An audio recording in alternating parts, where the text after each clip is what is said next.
Bismillahirrahmanirrahim. Assalamualaikum warahmatullahi wabarakatuh. Perkenalkan, nama saya Sulaiha. Saya dari kelas 2019B dengan NIM B1D119066. Pada kesempatan kali ini, saya akan menjelaskan beberapa pokok bahasan, yaitu diantaranya adalah anatomi dan fisiologi pankreas, yaitu menyangkut fungsi endokrin dan eksokrin pankreas. Kemudian ada enzim dan hormon yang dihasilkan oleh pankreas. Ada cara pemeriksaan gangguan fungsi pankreas, yaitu metode tes atau enzimatik kolorimetrik dan interpretasi hasilnya. Kemudian ada langkah-langkah pengerjaan tes pada fotometer. Kemudian ada kesimpulan dari pokok bahasan hari ini. Yang pertama adalah anatomi dan fisiologi pankreas. Seperti yang dapat kita lihat pada gambar bahwa pankreas atau anatomi pankreas adalah pankreas merupakan organ pipih yang terletak di belakang dan sedikit di bawah lambung dalam abdomen. Nah, ini adalah posisinya. Nah, organ ini memiliki fungsi endokrin dan eksokrin. Nah, fisiologi pankreas. Pankreas adalah bagian dari sistem pencernaan yang membuat dan mengeluarkan enzim pencernaan ke dalam usus dan juga organ endokrin yang membuat dan mengeluarkan hormon ke dalam darah untuk mengontrol metabolisme energi dan penyimpanan seluruh tubuh. Nah, seperti yang kita lihat pada gambar ini bahwa pankreas ini dapat dia menghasilkan insulin, glukagon, gitu, dia menghasilkan hormon. Kemudian dia juga menghasilkan enzim oleh jaringan eksokrin. Selanjutnya ada eksokrin. Nah, yaitu fungsi jaringan penyusun pankreas. Yang pertama ada eksokrin, seperti yang dijelaskan sebelumnya bahwa bagian eksokrin dari pankreas berfungsi sebagai sel asinar pankreas.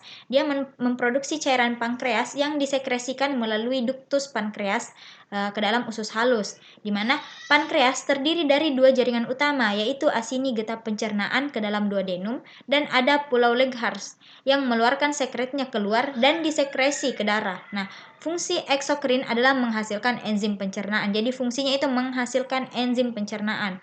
Nah, untuk pulau-pulau Langerhansnya dia menjadi sistem endokrinologis yang dimana dari pankreas tersebut di seluruh pankreas. Nah, fungsi endokrin ini akan dijelaskan pada slide selanjutnya. Jadi untuk eksokrin dia bentuknya seperti anggur, seperti yang kita lihat pada gambar ini, bentuknya itu seperti anggur. Nah, selanjutnya ada endokrin. Nah, sel endokrin dapat ditemukan dalam pulau-pulau Langerhans, yaitu kumpulan kecil sel seperti yang pada gambar yang tersebar di seluruh organ. Nah, endokrin dapat menghasilkan hormon insulin dan glukagon ke dalam darah. Nah, ada 4 jenis sel penghasil hormon yang teridentifikasi di dalam pulau-pulau Langerhans tersebut. Yang pertama ada sel alfa, jumlahnya sekitar 20%. Dia memproduksi glukagon yang menjadi faktor hiperglikemik. Kemudian ada sel beta. Dia jumlahnya paling banyak, yaitu 70%. Dia menyekresi insulin yang dapat menurunkan kadar gula darah. Kemudian ada sel delta, dia jumlahnya sekitar 5-10%, dia menyekresikan somatostatin. Dan yang terakhir ada sel F, dia menyekresi polipeptida pankreas. Kemudian ada bahasan selanjutnya adalah enzim dan hormon pankreas. Nah, di sini enzim merupakan senyawa protein yang dapat membantu proses metabolisme dalam tubuh. Nah, enzim berfungsi untuk mempercepat laju reaksi, tetapi perlu digarisbawahi bahwa enzim ini tidak ikut bereaksi. Kemudian ada hormon. Hormon adalah pembawa pesan kimiawi antara sel atau antar kelompok sel. Nah, yang pertama ada enzim. Enzim yang dihasilkan oleh pankreas, di mana enzim tersebut dihasilkan di sel asini pankreas. Ada 3, yaitu yang pertama enzim amilase, di mana enzim ini berfungsi untuk mengkatalisis pemecahan pati menjadi monosakarida, contohnya adalah maltosa. Kemudian ada enzim protease. Nah, enzim protease ini dia berfungsi menghidrolisis ikatan peptida protein sehingga menjadi peptida dan asam amino. Kemudian ada enzim lipase, dia berfungsi untuk memecah lemak menjadi asam lemak dan gliserol. Kemudian ada hormon. Hormon yang dihasilkan oleh pankreas ada 2, yaitu ada hormon insulin dan hormon glukagon. Hormon insulin dia berfungsi sebagai pengatur kandungan gula dalam darah, berfungsi untuk memindahkan glukosa dari darah ke sel. Dan selanjutnya ada hormon glukagon, berfungsi sebagai pengonversi, dia akan mengonversi lemak menjadi asam lemak yang digunakan pada saat pembentukan energi. Kemudian subbahasan selanjutnya adalah cara pemeriksaan gangguan fungsi pankreas. Di sini ada dua, yaitu amilase dan lipase. Yang pertama adalah pemeriksaan laboratorium amilase. Nah, untuk pemeriksaan laboratorium sendiri itu tentunya ada 3 tahap. Yang pertama pra-analitik, analitik, dan pasca analitik. Pada tahap pra-analitik, pada pemeriksaan amilase ini, jenis spesimen yang dapat kita gunakan adalah bisa berupa serum dan juga bisa berupa plasma. Kemudian ada cara pengambilan sampelnya, yaitu kita dapat menggunakan darah kapiler, dapat pula menggunakan darah vena. Dan cara penyimpanannya, nah, sampel tersebut dapat disimpan pada suhu 20 derajat sampai 25 derajat Celcius dia akan tahan selama 1 hari. Kemudian pada suhu 2 sampai 8 derajat Celcius dia akan tahan selama 7 hari. Kemudian pada suhu minus 20 derajat Celcius dia akan stabil dalam waktu 2 bulan sampai 1 tahun. Kemudian tahap analitiknya. Nah, pada tahap analitik ini ada 2 metode yang dapat digunakan untuk pemeriksaan amilase ini. Yang pertama ada reaksi enzimatik. Nah, reaksi ini mempunyai prinsip yaitu G1, G7, dan GX, yang dimana G1 kemudian G7 oleh amilase dia dihidrolisis menjadi GX dan 7X. Lalu 7X tersebut akan diubah oleh alfa glukosidase menjadi 4 nitrofenol kompleks. Dia berwarna dan 7X glukosa. Nah, intensitas warna kompleks yang terbentuk sebanding dengan aktivitas amilase. Kemudian absorbansi larutannya itu dapat diukur pada panjang gelombang 405 nanometer secara fotometri. Kemudian ada metode yang kedua itu kolorimetrik enzimatik. Ya, ini metode yang paling banyak digunakan. Prinsipnya adalah amilase akan menghidrolisis CNPG7 menjadi CNPG4 ditambah CNPG3 dan G3. Kemudian P-nitropenil maltoriose oleh alfa glukosidase diubah menjadi nitrofenol berwarna dan glukosa. Nah, intensitas warna kompleks yang terbentuk sebanding dengan aktivitas amilasenya. Nah, absorbansi larutan kompleks dapat diukur pada panjang gelombang 405 nanometer secara fotometri. Nah, kemudian ada tahap pasca analitik. Nah, dengan metode enzimatik pada usia dan jenis kelamin dia ada bayi baru lahir sampai pada usia 90 tahun. Untuk konvensional untuk secara konvensionalnya untuk bayi baru lahir 5 sampai 56 U/L, untuk orang dewasa 2 sampai 31, kemudian untuk usia 60 sampai 90 tahun dia ada pada angka 24 sampai 151. Untuk faktor konversinya itu sama dari semua usia yaitu 0,017. Kemudian satuan internasionalnya untuk bayi baru lahir adalah 0,09 sampai 1,11.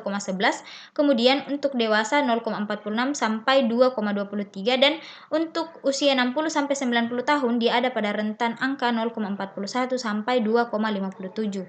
Nah, interpretasi hasilnya adalah di mana peningkatan kadar amilase dapat terjadi pada pankreatitis akut. Nah, penurunan kadar amilase dapat terjadi pada pankreatitis akut yang sudah pulih, hepatitis, sirosis hati, atau keracunan pada kehamilan. Nah, selanjutnya ada pemeriksaan laboratorium untuk lipase. Sama tahapannya ada pra-analitik, analitik, dan pasca analitik.